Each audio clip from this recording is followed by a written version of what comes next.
আসসালামু আলাইকুম। তহুরাস কুকিং হাউসে সবাইকে স্বাগতম। আজকে আমি আপনাদেরকে দেখাবো প্যাকেটের মশলা দিয়ে আর সাথে কিছু অল্প উপকরণ দিয়ে ঝটপট চিকেন বিরিয়ানি। এখানে আমি 1 কেজির মতো মুরগির মাংস নিয়েছি। প্যানে মাংসগুলোকে দিয়ে দিচ্ছি। তারপর হাফ কাপ পেঁয়াজ কুচি, 1 চামচ রসুন বাটা, 1 চামচ আদা বাটা,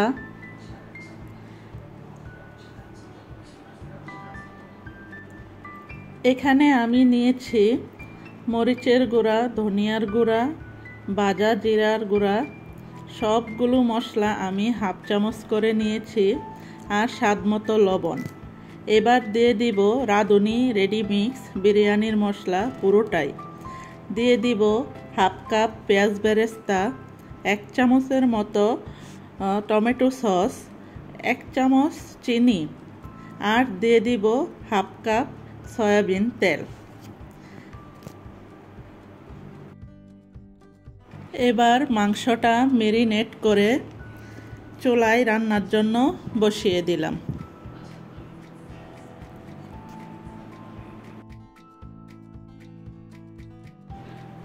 এখানে আমি 2 চামচ পাউডার দুধ দিয়ে লিকুইড দুধ বানিয়ে নিয়েছি।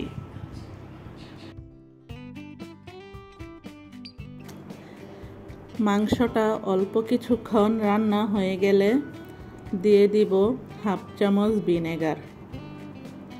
যদি আপনাদের কাছে ভিনেগার না থাকে তাহলে লেবুর রসও দিয়ে দিতে পারবেন। এরপর দিয়ে দিব লিকুইড দুধ। তারপর একটু নেড়েচেড়ে মাংসটা পুরোপুরি রান্নার জন্য ঢেকে দিব।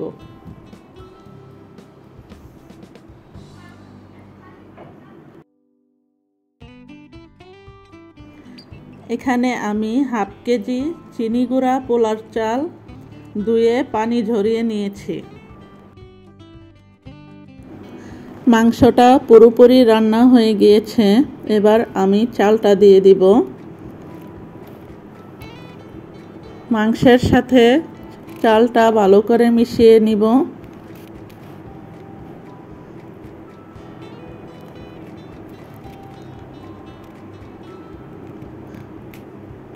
চালটা ভালো করে মিশিয়ে নেওয়ার পর খেয়াল রাখতে হবে চালটা যাতে নিচে লেগে না যায়। ভালো করে ভাজা করে নিব।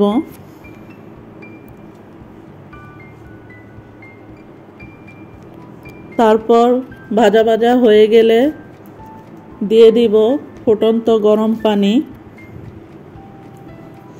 আপনারা যে পরিমাণ চাল নেবেন এর দ্বিগুণ পানি দিবেন। এখানে আমি হাফ কেজি চাল নিয়েছি, তাই 1 লিটারের মতো পানি দিয়েছি। তারপর একটু ভালো করে নেড়েচেড়ে ঢেকে দিবেন। পানি টেনে যাওয়ার আগ পর্যন্ত চুলার আঁচটা বাড়িয়ে দিবেন। পানিটা কিছু টেনে গেলে এই পর্যায়ে আমি দিয়ে দিব 7-8টার মতো কাঁচামরিচ, অল্প কিছু কিশমিশ, 3-4টার মতো আলু বোখরা। তারপর একটু নেড়েচেড়ে দিব। এরপর শেষ পর্যায়ে দিয়ে দিব 2 চামচ ঘি।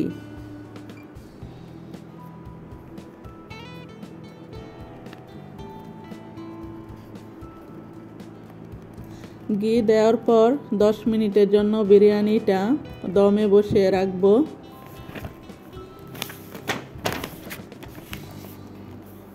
দশ মিনিট পর একটু উল্টিয়ে পাল্টিয়ে দিব।